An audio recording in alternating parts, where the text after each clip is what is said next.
సమరం news channel కు స్వాగతం. ఈనాటి ముఖ్యాంశాలు: పారిశ్రామిక పార్కుల అభివృద్ధిలో కొత్తగా 4P విధానం, 674 కోట్ల రబీ బకాయిలు విడుదల, తుంగభద్రకు స్టాప్ లాగ్, వరుసగా ఆరోసారి ఐఐటి మద్రాసే మేటి, బాలింతలకు మళ్లీ ఎన్టీఆర్ బేబీ కిట్లు, ఫ్యాటీ లివర్ కు కారణాలు, నివారణ మార్గాలు. ఈరోజు వార్తలను చూద్దాం. పారిశ్రామిక పార్కుల అభివృద్ధిలో కొత్తగా 4P విధానం. రాష్ట్రానికి పారిశ్రామిక సౌరభాన్ని తిరుగు తీసుకువచ్చేందుకు ప్రభుత్వం కృషి చేస్తోంది. పెట్టుబడుల ఆకర్షణే ధ్యేయంగా సెప్టెంబర్ 20న కొత్త పారిశ్రామిక విధానాన్ని ప్రకటించేందుకు కసరత్తు చేస్తోంది. రాష్ట్రంలో 10 ఓడరేవులు, 10 విమానాశ్రయాలు, మెరుగైన రోడ్డు రవాణా, లాజిస్టిక్స్ సౌకర్యాలు అందుబాటులో ఉన్నాయి.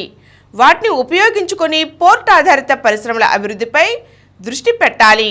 Green energy, green hydrogen, electric వాహనాల తయారీ, ఆక్వా, ఆహార శుద్ధి రంగాలలో పెట్టుబడులు ఆకర్షణకు అవకాశం ఉంది అని చంద్రబాబు సూచించారు. పరిశ్రమలకు మౌలిక సదుపాయాలను కల్పించడానికి PPP విధానంలో ప్రస్తుతం ప్రాజెక్టులు చేపడుతున్నాం. పారిశ్రామిక పార్కులను 4P విధానంలో ఏర్పాటు చేయాలి. అంటే ప్రభుత్వ, ప్రైవేట్ భాగస్వామ్యంతో పారిశ్రామిక పార్కుల్లో మౌలిక సదుపాయాలను అభివృద్ధి చేస్తూనే ప్రజలను భాగస్వాములను చేయాలని ఆయన తెలిపారు. 674 కోట్ల రబీ బకాయిలు విడుదల. రైతుల సంక్షేమమే ప్రభుత్వ ధ్యేయమని పౌర సరఫరాల శాఖ మంత్రి నాదెండ్ల మనోహర్ తెలియజేశారు. రబీ ధాన్యం విక్రయించిన రైతులకు ప్రభుత్వం బకాయి పడిన సొమ్మును అందజేసే కార్యక్రమాన్ని ఏలూరులో సోమవారం నిర్వహించారు. కార్యక్రమానికి ముఖ్య అతిథిగా హాజరైన మనోహర్ మాట్లాడుతూ, ధాన్యం విక్రయించిన రైతులకు సొమ్ము చెల్లించకుండా గత ప్రభుత్వం ఇబ్బందులకు గురిచేసింది. ముఖ్యమంత్రి చంద్రబాబు ఎన్ని ఇబ్బందులు ఎదురైనా ఆ బకాయిలు చెల్లించాలని నిర్ణయించారు. గత నెలలో రైతులకు 1000 కోట్లు చెల్లించాం. ఇప్పుడు 35,374 మంది రైతులకు 674.47 కోట్లు చెల్లిస్తున్నాం. ఖరీఫ్లో రైతులు ధాన్యాన్ని విక్రయించిన 48 గంటల్లోగా సొమ్ము జమ చేస్తామని ఆయన వెల్లడించారు. బాలింతలకు మళ్లీ ఎన్టీఆర్ బేబీ కిట్లు. రాష్ట్ర వైద్య ఆరోగ్య శాఖ 2014-19 మధ్య బాలింతలకు అందజేసిన ఎన్టీఆర్ బేబీ కిట్స్ పథకాన్ని మళ్లీ ప్రారంభించేందుకు చర్యలు తీసుకుంటోంది. సచివాలయంలో సోమవారం వైద్య ఆరోగ్య శాఖ పనితీరుపై మంత్రి సత్యకుమార్ యాదవ్, ఆ శాఖ ప్రధాన కార్యదర్శి కృష్ణబాబుతో కలిసి సీఎం సమీక్షించారు.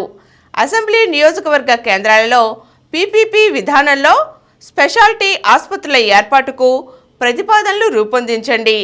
వీటి ఏర్పాటుకు ముందుకు వచ్చే సంస్థలకు ప్రభుత్వమే స్థలం కేటాయిస్తుంది. ప్రభుత్వ PPP ఆసుపత్రులను ఒకే గొడుగు కిందకు తేవాలి. రాష్ట్రంలోని ఆసుపత్రుల పనితీరు దేశంలోనే ఉత్తమంగా ఉండాలని చంద్రబాబు సూచించారు. విశాఖలోని మెడ్టెక్ జోన్ పట్ల నాటి వైకాపా ప్రభుత్వం నిర్లక్ష్యంగా వ్యవహరించిందని గుర్తు చేశారు. అక్కడ ఏటా 10,000 కోట్ల టర్నోవర్ జరుగుతుందని, తక్కువ ఖర్చుతో అన్ని రకాల వైద్య పరికరాలు తయారయ్యే మెడ్టెక్ పట్ల ప్రత్యేక శ్రద్ధ తీసుకోవాలని సూచించారు. వరుసగా ఆరోసారి ఐఐటి మద్రాసే మేటి. దేశంలో అత్యుత్తమ ఉన్నత విద్యాసంస్థగా ఐఐటి మద్రాస్ వరుసగా ఆరోసారి అగ్రస్థానంలో నిలిచింది. 2వ ర్యాంకును Indian Institute of Science Bengaluru కైవసం చేసుకుంది. తర్వాతి స్థానాలలో ఐఐటి బాంబే, ఐఐటి ఢిల్లీ నిలిచాయి. ఉత్తమ విశ్వవిద్యాలయాల విభాగంలో IISc బెంగళూరు వరుసగా 9వసారి తొలి స్థానం సాధించింది. ఫార్మసీ విభాగంలో హైదరాబాద్లోని national institute of pharmaceutical education and research 2వ స్థానంలో నిలిచింది. ఈ ఏడాది కొత్తగా ప్రవేశపెట్టిన స్టేట్ పబ్లిక్ యూనివర్సిటీ విభాగంలో ఉస్మానియా, ఆంధ్ర యూనివర్సిటీలు వరుసగా 6-7 స్థానాల్లో నిలిచాయి. ఇంజనీరింగ్లో ఐఐటి హైదరాబాద్ 8వ స్థానం దక్కించుకున్నాయి. తుంగభద్రకు స్టాప్ లాగ్. గల్లంతైన తుంగభద్ర డ్యాం 19వ గేటు స్థానంలో స్టాప్ లాగ్ ఏర్పాటుకు ప్రయత్నాలు ప్రారంభమయ్యాయి. నీటిని మరీ క్రస్ట్ గేట్ల దిగువకు తగ్గించకుండా అంతకన్నా ముందే స్టాప్ లాగ్ ఏర్పాటు చేయాలని తుంగభద్ర బోర్డు, కర్ణాటక, ఏపీ అధికారులు నిర్ణయించారు. ప్రస్తుతం జలాశయంలో 97 టీఎంసీల నీటి నిల్వ ఉంది.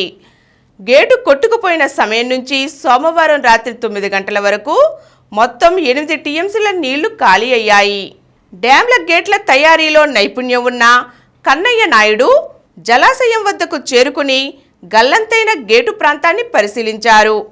ఇన్ఫ్లో, అవుట్ఫ్లో తదితర వివరాలను తెలుసుకున్నారు. అనంతరం అధికారులతో చర్చలు జరిపారు. స్టాప్ లాగ్ నిర్మాణ ఖర్చుల కోసం 5 కోట్ల నిధులు వినియోగానికి తుంగభద్ర పాలక మండలి అనుమతి ఇచ్చిందని మండలి కార్యదర్శి రామకృష్ణారెడ్డి తెలిపారు. ఫ్యాటీ లివర్కు కారణాలు, నివారణ మార్గాలు. కాలేయానికి చక్కెర, కొవ్వు ప్రధాన శత్రువులు. శరీర ఎత్తుకు సరిపడా బరువు ఉండాలి. అంతకు మించితే శరీరంలో కొవ్వు పేరుకుపోతుంది. శరీరంలో ఎంత ఎక్కువ కొవ్వు ఉంటే కాలేయంలో కొవ్వు కణాలు కూడా అంత ఎక్కువగా ఉన్నాయని అర్థం. ఒకవేళ శరీర బరువు అదుపులో ఉన్నా, మధుమేహం ఉన్నా కొవ్వు కాలేయంలో పేరుకుపోతుంది. ఇందుకు కారణం రక్తంలో చక్కెర స్థాయిలు పెరగడమే. కాబట్టి ఒబిసిటీ, మధుమేహం ఈ 2 సమస్యలు కాలేయంలో కొవ్వు పేరుకునేలా చేస్తాయని తెలుసుకోవాలి. ఫ్యాటీ లివర్ తొలి దశలోనే ఉన్నప్పుడు దానిని జీవనశైలి మార్పులతో మెరుగుపరుచుకోవచ్చు. బరువు తగ్గించుకొని సమతుల ఆహారం, క్రమం తప్పని వ్యాయామంతో ఈ స్థితిలో ఉన్న కాలేయాన్ని సరిదిద్దుకోవచ్చు. అలాగే రెడ్ మీట్ తగ్గించాలి, జంక్ ఫుడ్ తగ్గించాలి, హైపోథైరాయిడ్ను మందులతో నియంత్రణలో ఉంచుకోవాలి, అధిక కొలెస్ట్రాల్ను మందులతో అదుపులో పెట్టుకోవాలి, మద్యం మానేయాలి, మధుమేహాన్ని అదుపులో ఉంచుకోవాలి. ఒకవేళ ఫ్యాటీ లివర్ గ్రేడ్ పెరిగి కాలేయ పనితీరును ప్రభావితం చేస్తుంటే ఎల్ఎఫ్టి, అల్ట్రాసౌండ్ స్కాన్, ఎంఆర్ఐలతో తీవ్రతను అంచనా వేసి జీవనశైలి మార్పులను అనుసరించడంతో పాటు కొన్ని మందులను కూడా వాడుకోవలసి ఉంటుంది. సమస్య మరింత తీవ్రమైన సందర్భాలలో కాలేయ మార్పిడి అవసరం అవుతుంది. ఫ్యాటీ లివర్ క్యాన్సర్కు కూడా దారితీయవచ్చు.